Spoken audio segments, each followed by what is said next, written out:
IVF treatments పై 20,000 discount. Doctor consultation మరియు ultrasound scan ను ఉచితంగా అందిస్తున్నారు. 49 అంటే సంతానం, 49 అంటే సంతోషం.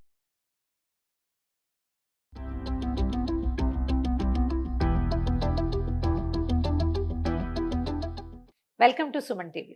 ఇవాళ ఒక సింపుల్ వంటకం చేసుకుందాం అండి. అందరికీ వచ్చు, ప్రతి వాళ్ళకి తెలుసు, అయినా సరే మళ్ళీ ఒకసారి చేయాలని చపాతీలు చేస్తాము, పుల్కాలు చేసుకుంటాం.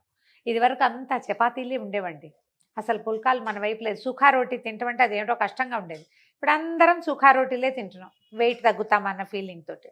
అప్పుడప్పుడు వారానికి ఒకసారి చపాతీలు, పిల్లల బాక్సుల్లోకి చపాతీలు, ప్రయాణాల్లోకి చపాతీలు. స్మూత్గా ఉండాలి, 2 రోజులు ఉండాలి, కరకరలాడకూడదు, బ్రహ్మాండంగా కుదరాలి.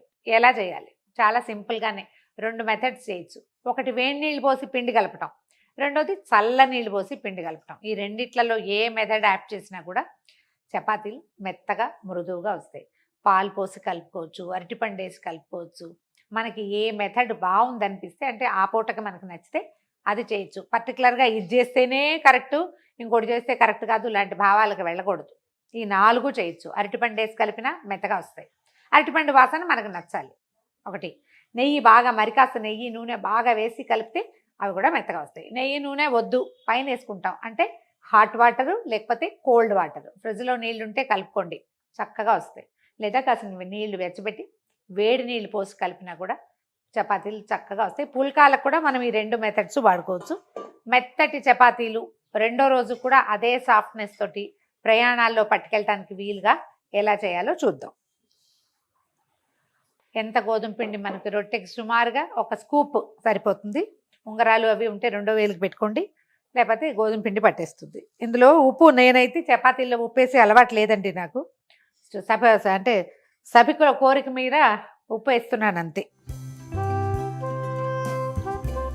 ఈ నీళ్లు చల్లగా ఉన్నాయి, ఇవి వేసి కలుపుతున్నాను.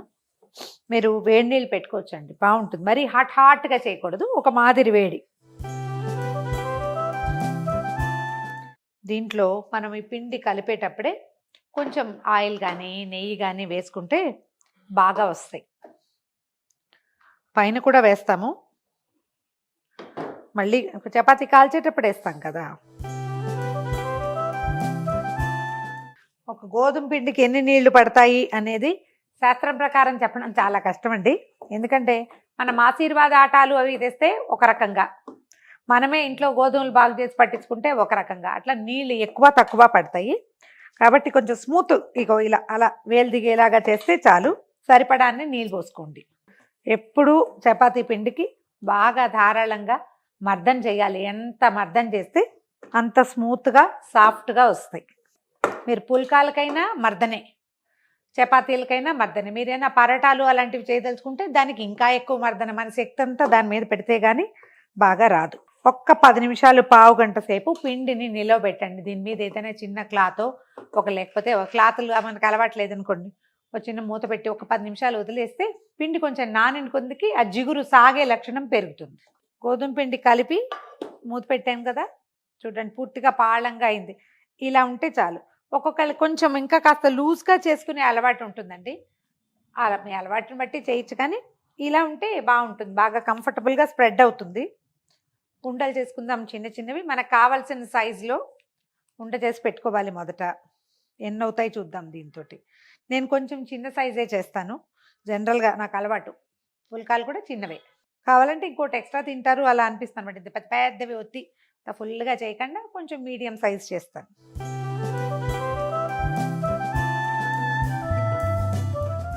అన్నిటినీ ఉండలు కరెక్ట్గా షేప్లో చేసి పెట్టేసుకుంటే చకచకా ఒత్తేసుకోవచ్చు. ఈ సైజ్ తీసుకుందాం అన్నీ కూడా. పిండి ఆరిపోకుండా మూత పెట్టి పెట్టేసేయండి పక్కన. కొంచెం ఒత్తుకోవటానికి పొడిపిండి పక్కన పెట్టుకోండి, కొద్దిగా నూనె పక్కన పెడితే మనం మడతలు వేసేటప్పుడు చపాతీని మడుస్తాం కదా, అందులో కొంచెం నూనె రాయటం, కొంచెం పొడిపిండి చల్లటం కోసం పక్కన పెట్టుకుందాం. అన్నిటినీ మడిచి పక్కన పెట్టుకుంటే ఒకేసారి టపాటపా ఒకదాని వెనకాల ఒకటి చపాతీలు చేసి ఇచ్చేసేయచ్చు.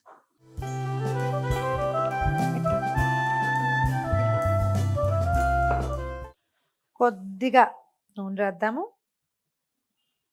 కొంచెం పొడిపిండి కనుక చల్లితే మనకి పొరలు చక్కగా విడిపడతాయి. మడిచిద్దాం. ఇట్లా అన్నీ మడిచి పక్కన పెట్టుకుంటే ఈజీగా ఒకేసారి 7-8 చపాతీలు చేసేయచ్చు.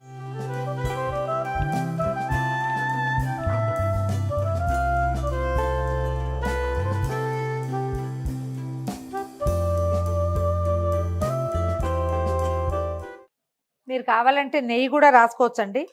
పిల్లలకి ఇంత ఆయిల్ వద్దు నెయ్యి వేద్దామంటే నెయ్యి రాసుకున్నా కూడా బాగానే ఉంటుంది. బాగానే కాదు, ఇంకా చాలా బాగుంటుంది కూడా. చపాతీ ఇవన్నీ కూడా ఇలా మడిచిపెట్టుకున్నాను చూడండి.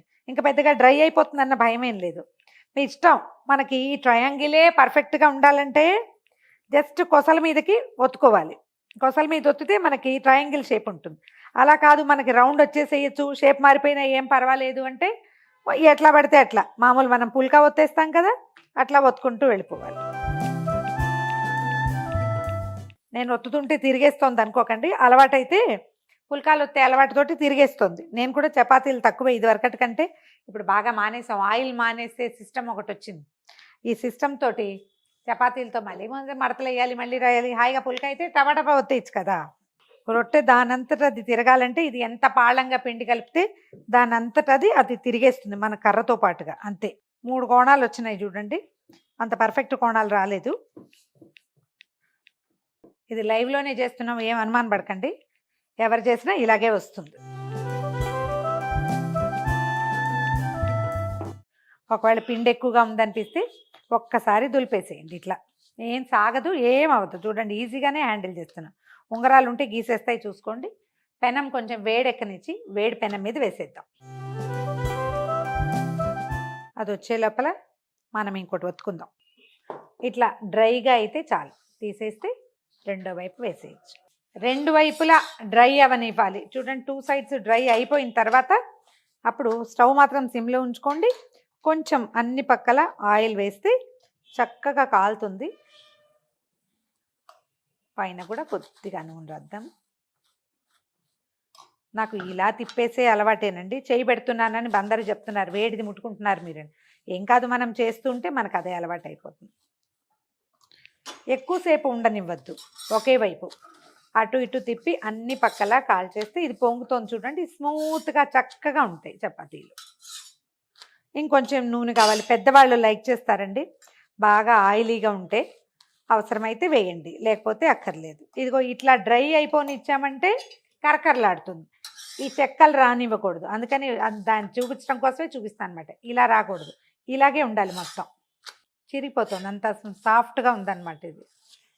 ఇవి తడి రాకుండా కింద ఒక టిష్యూ కానీ ఒక క్లాత్ కానీ వేసుకోండి. మంచి కిచెన్ నాప్కిన్స్ అలవాటు చేసుకుంటే శుభ్రంగా ఉతికి పెట్టుకోవాలి. చపాతీలకి పుల్కాలకి కూడా అడుగున క్లాత్ వేసుకుంటే బాగుంటుంది. ఒకటి కాలుతూ ఉండగానే రెండోది ఒత్తేసుకోవచ్చండి. నేను చూపించడం కొంచెం కాస్త స్లోగా చేస్తున్నాను. అంత స్లోగా చేయక్కర్లేదు. అది వచ్చే లోపల మనం రెండోది ఒత్తుకుని సిద్ధంగా పెట్టుకోవాలి.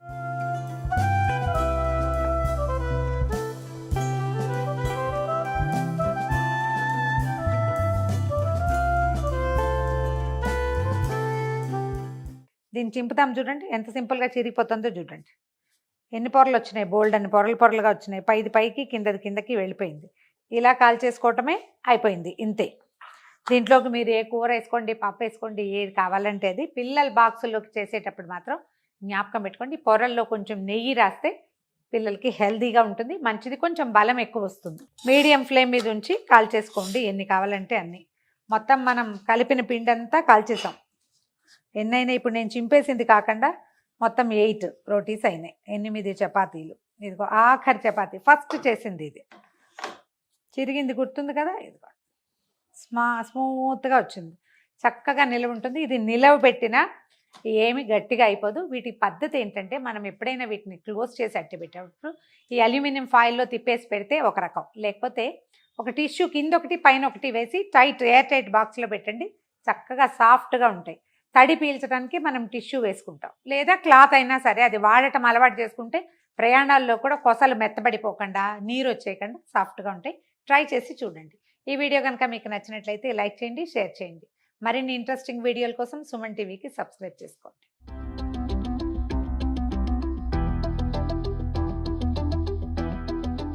సుమన్ టీవీలో మీ పర్సనల్ అండ్ బిజినెస్ ప్రమోషన్స్ కోసం కింది నెంబర్కి కాంటాక్ట్ చేయండి.